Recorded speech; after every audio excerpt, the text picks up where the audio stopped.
cuenta en Argentina y Colombia que habían compartido motivos de representación estética, visual y de comportamiento de grupos sociales de una forma parecida en un mismo periodo de tiempo, ¿no? En ese sentido, para los que están investigando sobre este tema de la memoria es un elemento muy frágil. Aprenderse, siempre dicen, aprenderse de memoria las cosas, lo único que hace es que nos olvidemos de las cosas.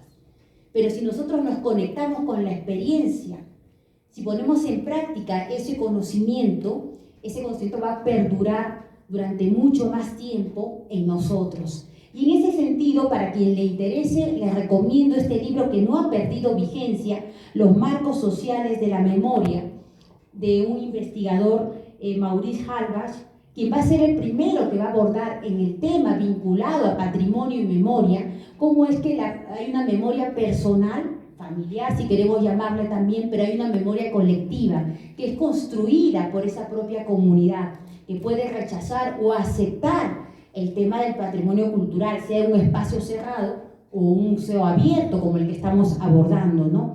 Y que este tema de la memoria, si no se continúa a través del tiempo, va perdiendo diversos valores, y es por eso que debemos ser constantes también en ese aspecto, ¿no? Otro libro importante que les recomiendo muchísimo, que habla sobre el tema del paisaje cultural, va a ser este de Simon Schama, que habla de paisaje y memoria, ¿no? De 1995. En realidad Simon Schama ha escrito muchísimos temas vinculados al tema de la memoria y también del paisaje visual, ¿no? En el caso de los cementerios específicamente, manifiesta que surge un paisaje de la memoria. Aquí podemos ver alguna imagen que pudiera ser de cualquier otro cementerio, ¿no? Y que está vinculado al espacio, ¿no? Este tema de los cementerios, una escultura, un monumento arquitectónico nos impresiona, y muchas veces no necesariamente está vinculado a un personaje ilustre, pero sí nos puede llamar la atención por alguna práctica que inclusive se desarrolla en pleno siglo XXI, ¿no? Y además que estos paisajes visuales que son construidos por el hombre recrean la mentalidad. Uno se pregunta, ¿quién fue esa persona que falleció ahí? ¿Por qué hicieron este tipo de escultura? ¿Por qué hicieron este tipo de mausoleo, este tipo de panteón? Y bajo esas preguntas se va elaborando las diferentes rutas itinerantes a través del espacio, como puede ser un museo cementerio, ¿no?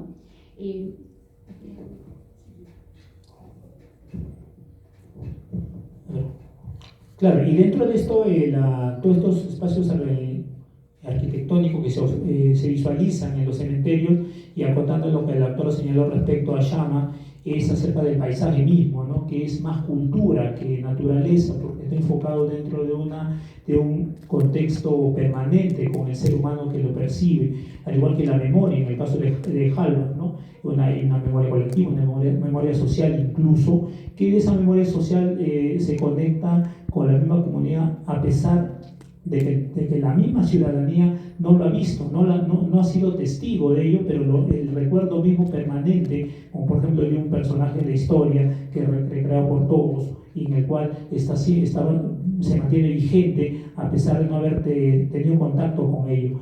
Y en el caso aquí de estos espacios arquitectónicos que vemos, o de estas estructuras funerarias en un cementerio, como el caso del presbítero que fuimos investigando, nos dimos cuenta de dos elementos importantes.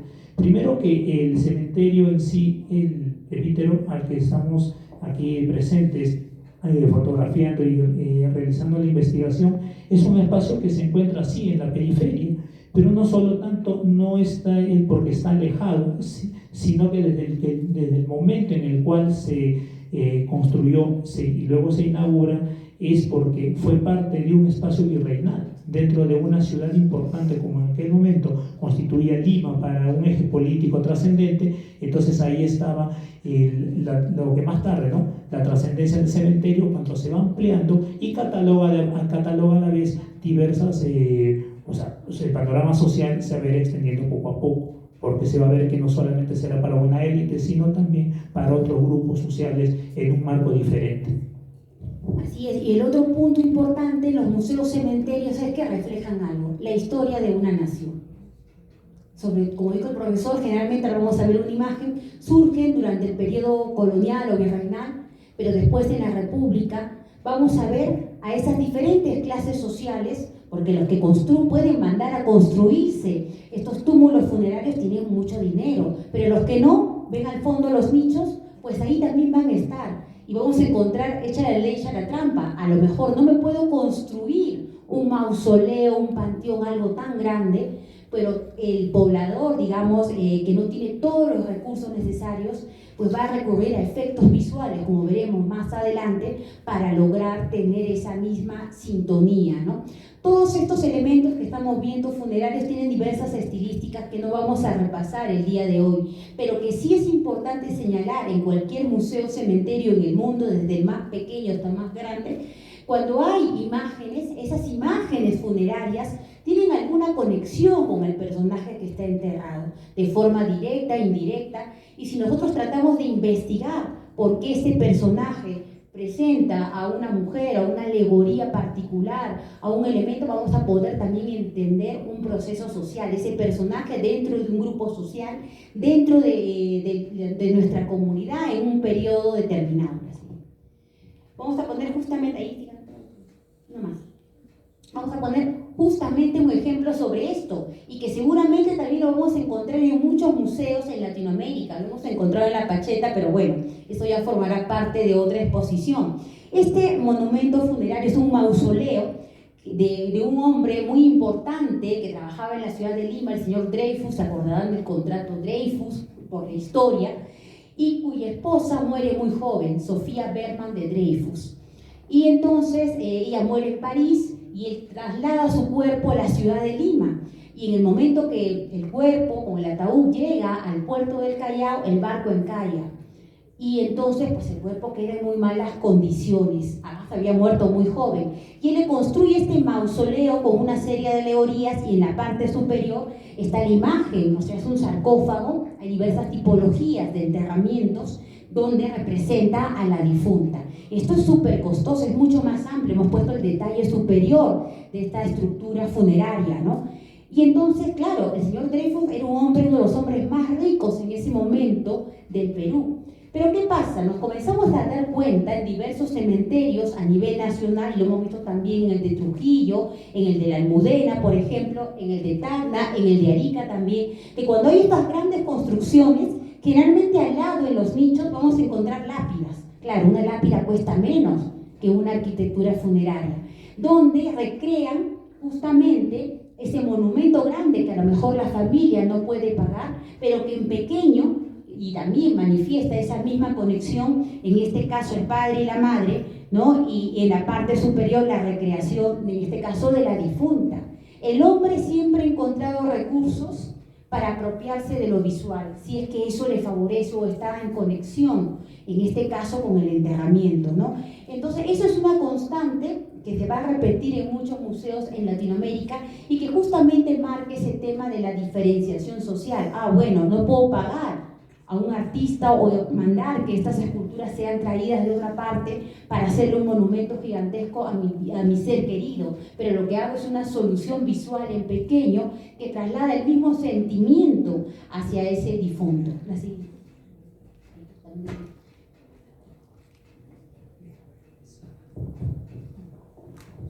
Bueno, ahora, dentro del marco que hemos presentado, es importante detallar aquí brevemente cómo los cementerios a partir de la centuria del 800 se van a ir extendiendo en toda América, o por lo menos Latinoamérica.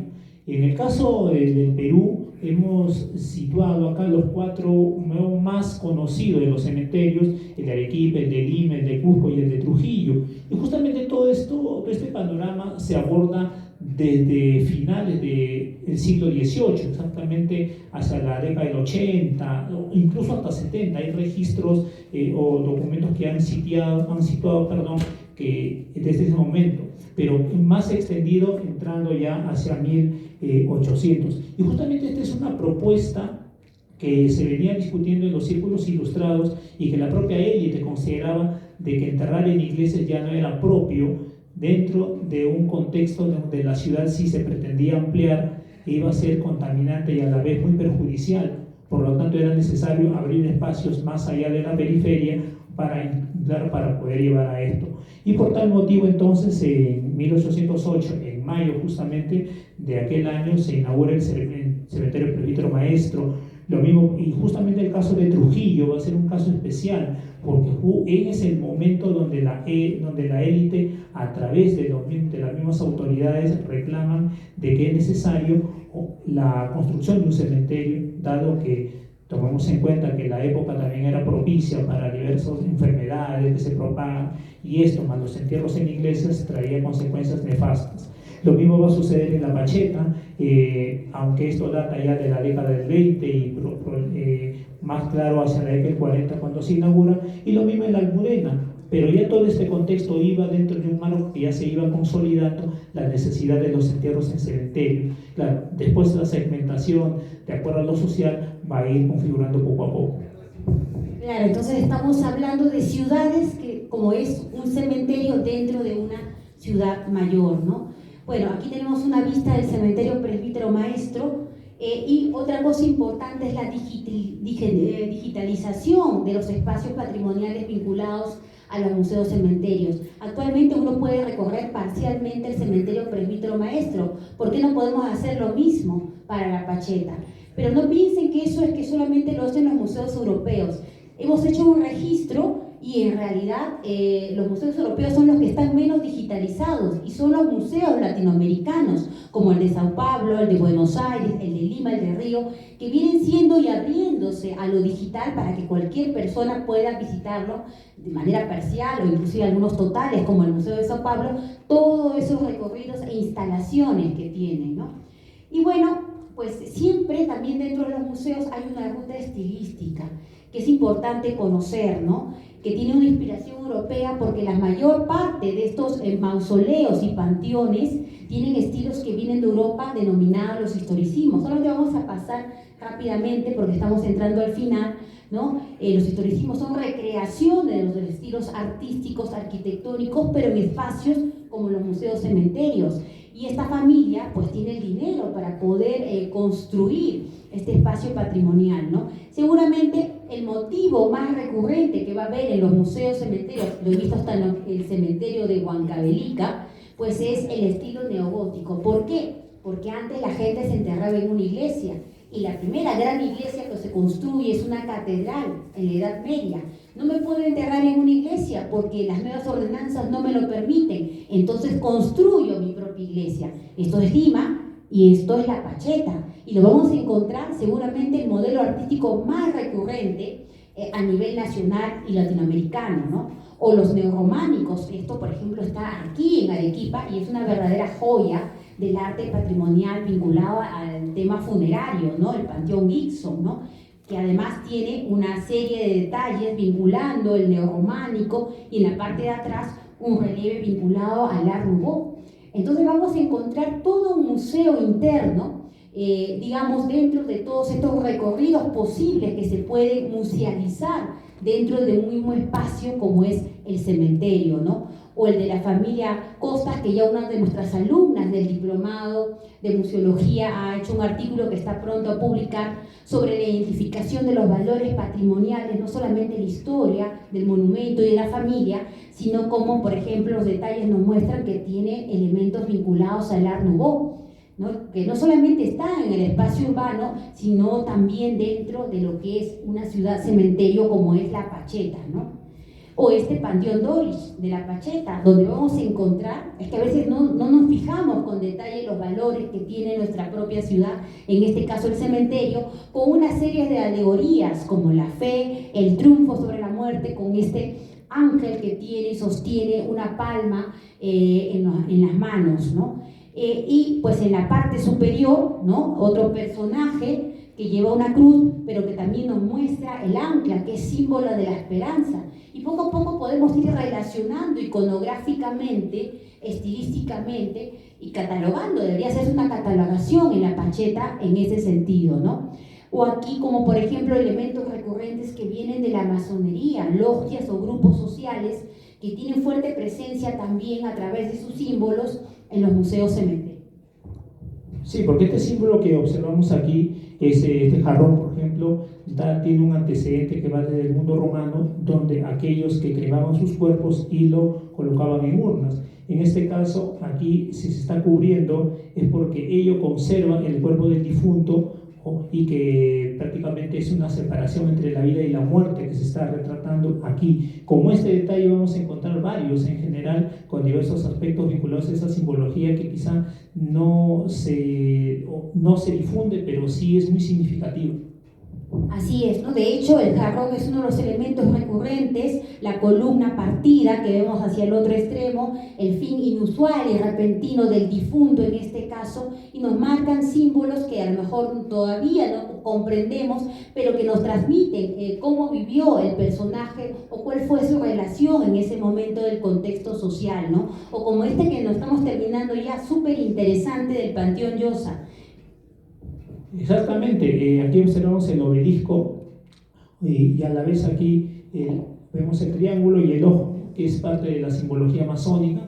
Lo que pretende es detallar si esta construcción, digamos esta estructura funeraria propia de un grupo en el cual levantan y que se asocia ese triángulo o el ojo en sí con, ahí está justamente mucho más práctico, con el ojo que todo lo ve y vemos el compás y el triángulo, el compás y la escuadra respectivamente, porque muchas de estas familias que formaban parte de esas logias o grupos tenían la potestad de poder construir, de poder levantar sus estructuras en torno a esa simbología porque pertenecían a ella, y todo esto data pues de mediados del 19, que hay una licencia para que se pueda llevar a cabo sin necesidad de entrar en conflicto con el régimen establecido.